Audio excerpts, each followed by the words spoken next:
On a quand même l'impression que Audy est plus votre adversaire que Moirand. C'est curieux, non? Bon, les deux. Les deux, mon capitaine.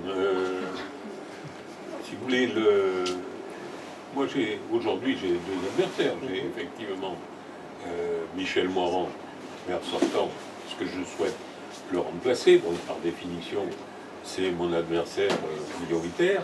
Mais, bien évidemment, surtout à partir du moment où Antoine Audy prétend un certain nombre de choses qui vont dans le sens de sa candidature, mais dessert la mienne, je ne peux pas rester taisant, quoi. Donc il faut bien, d'une façon ou d'une autre, que je rappelle les choses les plus évidentes et les choses essentielles.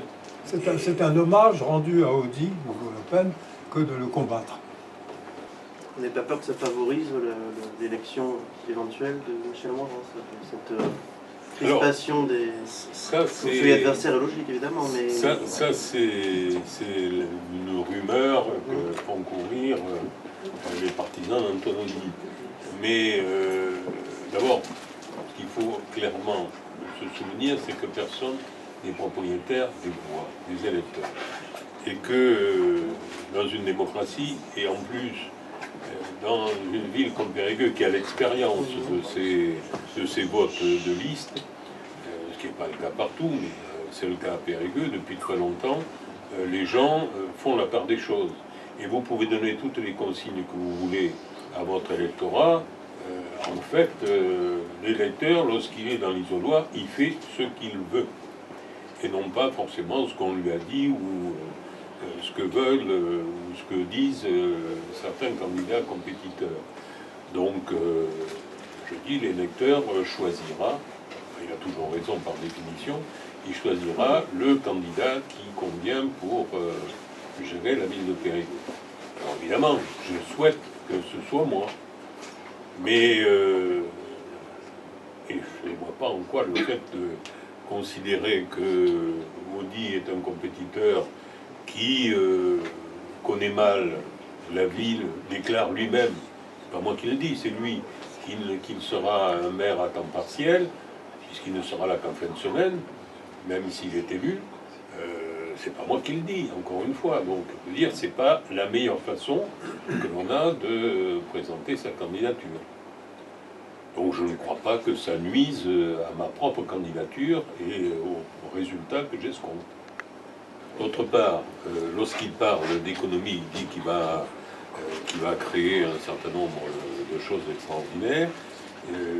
Ça démontre un petit peu aussi qu'il n'a pas tout à fait la connaissance du milieu local, puisque je rappelle que ce n'est pas de la compétence de la ville, mais de la compétence de la communauté d'agglomération. Et que donc, quand on parle d'économie, il faut savoir que c'est donc une action qui est à définir avec la communauté d'agglomération, dans laquelle la ville de Périgueux n'est pas majoritaire. Donc on ne peut pas comme ça décider de tout avant d'être d'abord aux affaires, d'être intégré dans la communauté d'agglomération du Grand Périgueux, et qui a sa propre politique et qui donc doit être négociée avec la communauté. On ne peut pas partir comme ça, la fleur au fusil, en parlant de création d'entreprise. Et d'ailleurs, parler de création d'entreprise en disant que grâce à ses connaissances et son carnet d'adresses et ses connaissances à Capgemini, on va créer plein de choses à Périgueux, moi je veux bien le croire, mais honnêtement, je vous pose la question, est-ce que vous croyez à cette possibilité? À mon avis, sérieusement, vous ne pouvez répondre que non. C'est un peu plus compliqué que ça pour faire venir des entreprises en Dordogne et à Périgueux en particulier.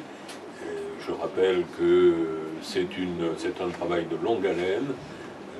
Il y a des structures qui s'en occupent à la communauté d'agglomération du Grand Périgueux et ce sont des résultats sur le moyen terme. Il n'est pas question comme ça du jour au lendemain d'implanter des entreprises comme ça qui viendraient, je ne sais pas de tout, et qui comme ça, comme un Deus ex machina, apparaîtrait le jour où M. Audy devient une place maire de Périgueux. Donc évitons de lancer des affirmations qui ne reposent sur rien de précis et qui démontrent à l'évidence que l'on ne connaît pas bien le fonctionnement des collectivités territoriales en Dordogne et de la communauté d'agglomération en particulier.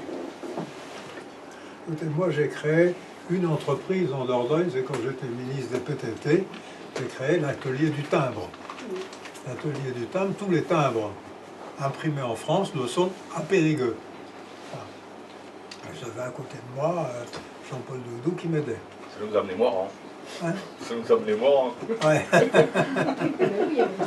Pour le reste, il y a juste un point sur lequel je voudrais revenir. Ça a été publié d'ailleurs dans la Dordogne Libre le 27 janvier, donc c'est quelque chose de relativement récent. Et je lis alors c'est un petit peu une coda venenum, comme on disait autrefois chez nos amis latins. Le danger dans la queue. Voilà. Doudou m'a dit que le soir du premier tour, il se ralliait à moi. Alors, ça m'a beaucoup surpris pour deux raisons. La première, c'est que je ne me souviens pas avoir évoqué quoi que ce soit avec Antoine Audy. Donc, sauf à considérer qu'il entend des voix qui ne seraient pas digne d'un candidat sérieux. Donc j'en déduis presque qu'il s'est trompé d'adversaire, ou c'est pas moi, ou alors il a inventé ça de toutes pièces, mais pour toute cause, je n'ai jamais dit que je me rallierais à lui, pour deux raisons. La première, c'est que je suis convaincu d'être à égalité avec Michel Morand, ou à l'extrême limite en deuxième position, et donc bien évidemment dans ces conditions, en aucun cas j'aurais besoin de me rallier à un compétiteur ou un concurrent, quel qu'il soit. Et deuxièmement, je n'envisage pas effectivement un ralliement quelconque à un moment ou à un autre de la compétition. Non, ce que j'avais dit, je crois que c'était d'ailleurs à vous que je l'avais dit à l'époque, c'est que je ne ferais rien qui puisse faire élire Michel Morand. En quoi tout le monde avait déduit que j'allais me précipiter dans les bras d'Antoine Audy, ce qui bien entendu n'a rien à voir.